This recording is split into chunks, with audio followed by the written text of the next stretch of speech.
today we have with us a special guest who's actually been with us before, Dr. Carika Weldon, a Bermudian biomedical scientist. Okay, so I know you're busy, so we're just going to jump right into our questions. Okay, so recently you had a youth parliament debate that I'm sure these guys don't really know about, so I was wondering if you could just explain that to them. Yes, okay, so in medical research, a lot of people study cancer. And in studying cancer, you cannot use a real person. And so the way that you kind of get around that is by using cells that are from a real person, but you can actually manipulate them in the lab.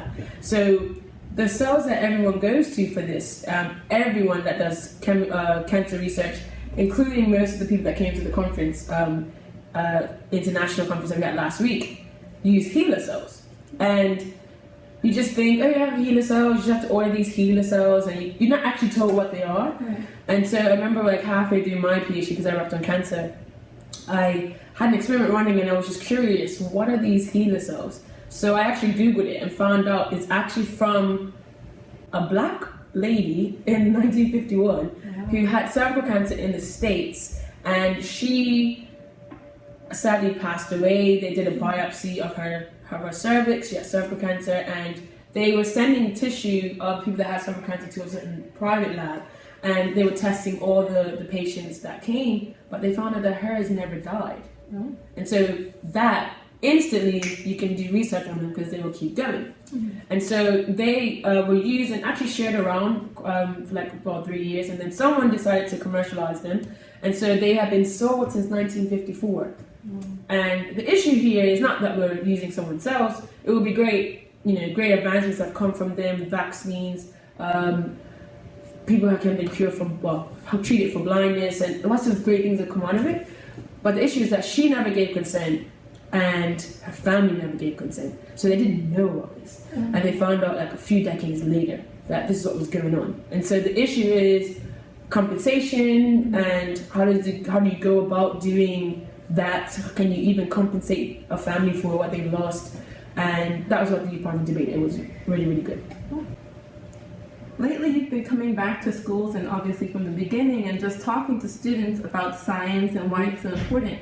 And I'm pretty sure that you're like one of the few people that actually come back to Bermuda and actually give back to the community, which I find really amazing. So I was just wondering, like, why do you think that that's so important?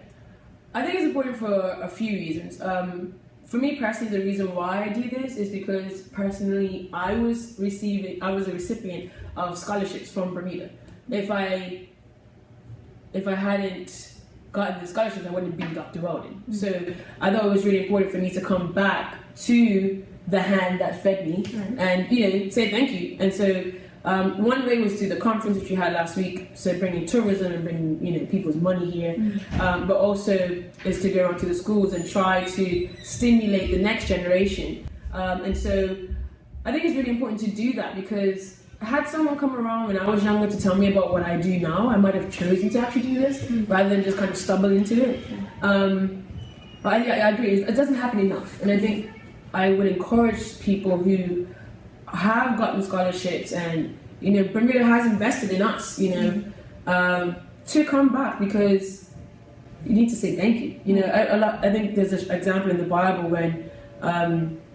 when Jesus had healed 10 lepers, and then they all went away and they were all kind of like healed, which means that their leprosy had stopped, but they weren't made whole because the leprosy kind of eats your body away, so they wasn't like renewed back to how they were. But the one of them came back and said thank you, and he's the only one that got made whole. So I'm a firm believer that to say thank you does so much, and when you do that, these great things happen. Like I think people like you.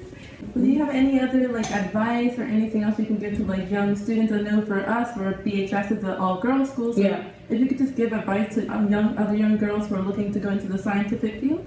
I think one thing that I've learned to do, which is very recent, is not to try and prove myself because I'm a girl, but just know that I can do it because I'm a girl and I can do it. So it's a shift in your thinking. Than to try and say, well, I can do this even though I'm a girl. But it's no, I'm a girl and I can do this. So it's a difference. So yeah, go out there, have a dream, have goals, smash them, and just do what you have to do, and just be passionate about what you do, and people will latch onto that. But don't feel ever limited because you're a girl, because that just means you have two X chromosomes. That's the only difference, really. Everything else has been kind of like framed by society that, oh, women can or can't do this.